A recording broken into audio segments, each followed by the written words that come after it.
America Israel ಜಂಟಿ ದಾಳಿಗೆ Iran ದೇಶ ತತ್ತರಿಸಿ ಹೋಗಿದೆ. ರಾತ್ರಿ ಬದಲಿಗೆ ಹಗಲಿನಲ್ಲೇ ಅಮೆರಿಕ ಇರಾನ್ ಮೇಲೆ ದಾಳಿ ನಡೆಸ್ತಾ ಇದೆ. ತಮ್ಮ ನಾಯಕ ಖಮೇನಿ ಹತ್ಯೆಗೆ ಪ್ರತೀಕಾರವಾಗಿ ಇರಾನ್ ಸಹ ಪ್ರತಿ ದಾಳಿ ನಡೆಸ್ತಾ ಇದೆ. ಅಮೆರಿಕದ ಮಿತ್ರ ದೇಶಗಳ ಮೇಲೆ ಇರಾನ್ ದಾಳಿ ನಡೆಸಿ ಪ್ರತೀಕಾರಕ್ಕೆ ಮುಂದಾಗಿದೆ. ಹೀಗಾಗಿ ಹಲವು ದೇಶಗಳಲ್ಲಿ ಯುದ್ಧಾತಂಕ ಜೋರಾಗಿದೆ. ಇರಾನ್ ಮೇಲೆ ಮುಂದುವರಿದ ದಾಳಿ ಪ್ರತಿ ದಾಳಿ.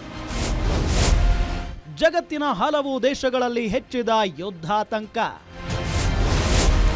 ಮಧ್ಯಪ್ರಾಚ್ಯದಾದ್ಯಂತ ಹೆಚ್ಚುತ್ತಿರುವ ಸಾವು ನೋವು.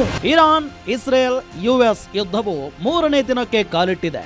ಈಗಾಗಲೇ ಇಸ್ರೇಲ್ ಮತ್ತು ಅಮೆರಿಕ ಜಂಟಿ ವಾಯು ದಾಳಿಯಲ್ಲಿ ಇರಾನ್ನ ಪರಮೋಚ್ಚ ನಾಯಕ ಅಯಾತೋಲ್ಲಾ ಅಲಿ ಖಮೇನಿ ಹತರಾಗಿದ್ದಾರೆ. ಆದರೂ ಸಹ ಇರಾನ್ ನಿರ್ನಾಮದ ಪಣ ತೊಟ್ಟಿರುವ ಅಮೆರಿಕ ಮತ್ತು ಇಸ್ರೇಲ್ ನಿರಂತರ ದಾಳಿ ಮುಂದುವರೆಸಿವೆ. ದಾಳಿಯಿಂದಾಗಿ ಇರಾನ್ 131 ನಗರಗಳಿಗೆ ಹಾನಿಯಾಗಿದ್ದು ಇಲ್ಲಿಯವರೆಗೂ 650ಕ್ಕೂ ಹೆಚ್ಚು ನಾಗರಿಕರು ಸಾವನ್ನಪ್ಪಿದ್ದಾರೆ ಎಂದು ಇರಾನ್ನ ರೆಡ್ ಕ್ರೆಸೆಂಟ್ ತಿಳಿಸಿದೆ. ಇನ್ನು ಇಂದು ಬೆಳಗ್ಗೆಯಿಂದಲೂ ಅಮೆರಿಕ ಮತ್ತು ಇಸ್ರೇಲಿನ ವೈಮಾನಿಕ ದಾಳಿಗಳು ಮುಂದುವರೆದಿವೆ. ಇದರಿಂದ ಮಧ್ಯಪ್ರಾಚ್ಯದಲ್ಲಿ ಮತ್ತೊಂದು ಭೀಕರ ಅಧ್ಯಾಯ ಆರಂಭವಾಗಿದೆ.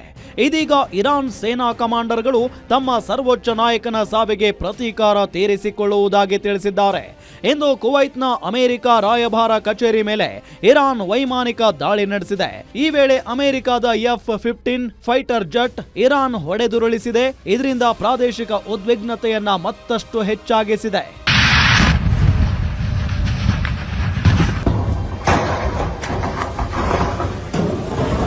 ಇನ್ನು ಅಮೆರಿಕನ್ ಮತ್ತು ಇಸ್ರೇಲಿ ಯುದ್ಧ ವಿಮಾನಗಳು ಇರಾನ್ನಾದ್ಯಂತ ದಾಳಿ ಮಾಡುತ್ತಿರುವ ಬೆನ್ನಲ್ಲೇ ನಾವು ಅಮೆರಿಕದೊಂದಿಗೆ ಮಾತುಕತೆ ನಡೆಸುವುದಿಲ್ಲ ಅಂತ ಇರಾನ್ನ ಉನ್ನತ ಭದ್ರತಾ ಅಧಿಕಾರಿ ಅಲಿ ಲಾರಿಜಾನಿ ತಿಳಿಸಿದ್ದಾರೆ.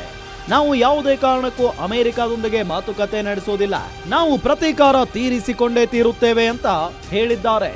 ಇರಾನ್ನ ಬುಷೇರ ಪರಮಾಣು ವಿದ್ಯುತ್ ಸ್ಥಾವರ ಮತ್ತು ಟೆಹರಾನ್ ಸಂಶೋಧನಾ ರಿಯಾಕ್ಟರ್ ಸೇರಿದಂತೆ ಇರಾನ್ನ ಪರಮಾಣು ಕೇಂದ್ರಗಳ ಮೇಲೆ ಅಮೆರಿಕ ಮಿಸೈಲ್ ದಾಳಿ ನಡೆಸಿದೆ.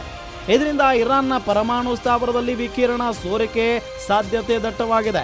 ಇರಾನ್ನ ನಟಾಂಜ್ ಪರಮಾಣು ಸ್ಥಾವರದ ಮೇಲ್ಭಾಗ ಹಾನಿಯಾಗಿದ್ದು ಆತಂಕ ಎದುರಾಗಿದೆ.